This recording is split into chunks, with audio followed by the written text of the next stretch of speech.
নমস্কার, কেমন আছেন আপনারা? আশা করি সবাই ভালো আছেন। শুভলিপি ব্লগ থেকে আপনাদের স্বাগত জানাই।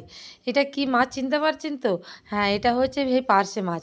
দারুণ সুস্বাদু কিন্তু একটা মাছ। আর এটা নোনা জলের মাছ, আর খেতে কিন্তু খুব ভালো লাগে। আর এই আমাদের আজকে বাজার করে নিয়ে এসছে চিংড়ি নিয়ে এসছে, পার্শে মাছ নিয়ে এসছে, আর তার সাথে নিয়ে এসছে রুই মাছ, আর এখানে নারকেলও নিয়ে এসছে। এই নারকেল দিয়ে আমি চিংড়ি মাছের মালাইকারি করব। আর এই দেখুন, আমাদের বাঙালিরা এমনি কথায় বলে না, মাছের রাজা রুই আর শাকের রাজা পুঁই। তাই এই দেখুন, রুই মাছটা কিন্তু ঝাল করুন ঝোল করুন সবেতেই কিন্তু ভালো লাগবে। আর এই মাছ প্রতিদিন তো বাজারে যাওয়া যায় না, তাই একদিন একটু বেশি করে কিনে নিয়ে একটু ফ্রিজে রাখা হলো, 2-4 দিন চলে গেল, আবার তারপর কেনা হলো। তা আজকে আমি ভাবছি যে পার্শে মাছগুলোকে কিন্তু একটু ঝাল ঝাল করব। আর এই আমাদের ঘরের পিছনে বড় সান বাঁধানো পুকুর আছে, আর টিপ টিপ করে বৃষ্টি পড়ছে। এই দেখুন, সব একদম মাঠ পুকুর সব একসাথে ভেসে গিয়েছে। আর এই মাছগুলো আমি সব কেটে ধুয়ে নিয়ে ভালো করে এখান থেকে ধুয়ে নিচ্ছি এই পুকুরের জলে, আপনাদেরকেও দেখাচ্ছি। এত বৃষ্টি হচ্ছে একদম পুকুরে সব ভেসে গিয়েছে। এগুলো সব ধুয়ে পরিষ্কার করে নিলাম। আর আমি এর সাথে নিয়ে নিচ্ছি এখানে সাদা সর্ষে, কালো সর্ষে দিয়ে কিন্তু বেশ ভালো করে ঝাল ঝাল মতন করব। আর শুধু কালো সরষে দিলে কিন্তু তার ঝাঁঝটা বেশি হয়। আর এই নুন হলুদ ভালো করে মাখিয়ে নিচ্ছি মাছগুলোকে, আর তারপর এই সর্ষের পেস্টটাও করে নেব। আর এর সাথে একটু আদা আর একটু কাঁচা লঙ্কা দিলে সেটাও ভালো হয়। আর সাদা সরষে দিলে কিন্তু তরকারির কালারটা বেশি একটু সাদা মতন হয়, আর ঝাঁঝরা একটু কম মতন থাকে। আর শুধু কালো সরষে দিলে ঝাঁঝরা খুব বেশি হয়ে যায়। আর সরষে কিন্তু বেশি পেস্ট করতে নেই, বেশি পেস্ট করলে কিন্তু সরষেটা তিতো মতন হয়ে যাবে। এই দেখুন, আমি এগুলো জলে একটু সামান্য ভিজিয়ে রেখে দিই, এটা পেস্টটা করে নিচ্ছি। আর এদিকে আমি কড়াইতে তেল গরম বসিয়ে দিয়েছি। তো পার্শে মাছগুলো একটু লাল লাল করে ভেজে নেবো।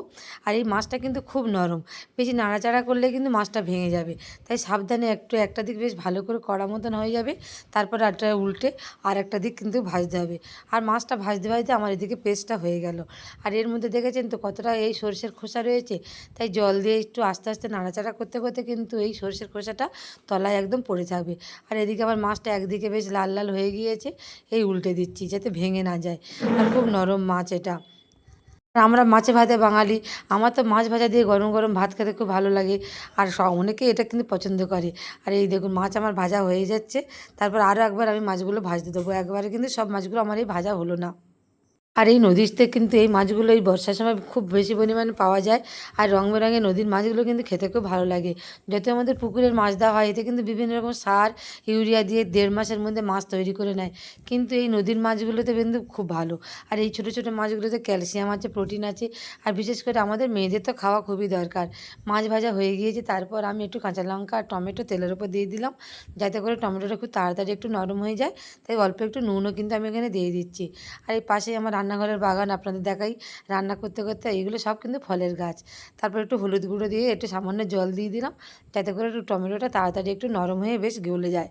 আর যে পেস্ট আমি করে রেখেছিলাম, সেই পেস্টের মধ্যে করে আমি একটু জল দিয়ে দিচ্ছি, যাতে সমস্ত সরষের খোসাটা তলাতে পড়ে যায়। আর অল্প একটু রসুন বাটা, আদা বাটা আর একটু পেঁয়াজ বাটা রেখেছিলাম, সেটাও কিন্তু আমি এর মধ্যে দিয়ে দিচ্ছি। বেশি পরিমাণে দেওয়ার দরকার নেই, অল্প একটু দিয়ে বেশ গ্রেভি হওয়ার জন্য এটাকে নাড়াচাড়া করতে হবে। দেখেছেন তো মশলা দিয়ে কতটা তেল ছেড়ে দিয়েছে। তারপর আমি এর মধ্যে সেই পেস্টটা আস্তে আস্তে ঢেলে দেবো, যাতে করে এই সমস্ত সরষের খোসাটা তলার দিকে পড়ে থাকে। আর কালারটা দেখেছেন কত সুন্দর লাগছে না?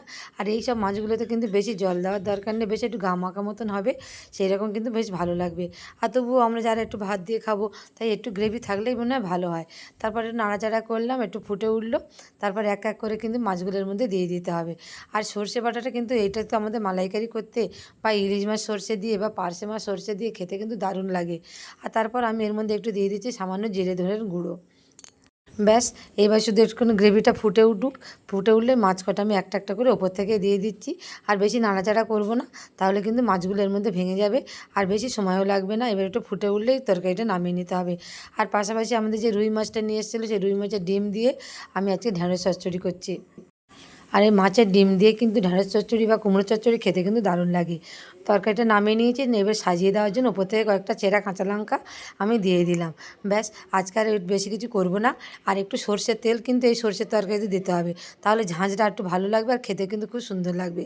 আর এই দেখুন আমার মাছের ডিমের চচ্চড়ি, এগুলো কিন্তু গরম গরম ভাতের সঙ্গে দারুণ খেতে লাগে। আজকে এই পর্যন্তই তাহলে ভিডিওটি ভালো লাগলে সবাই একটা লাইক করবেন, কমেন্ট করবেন, আর পেজটিকে ফলো করে পাশে থাকবেন। ধন্যবাদ, শুভরাত্রি।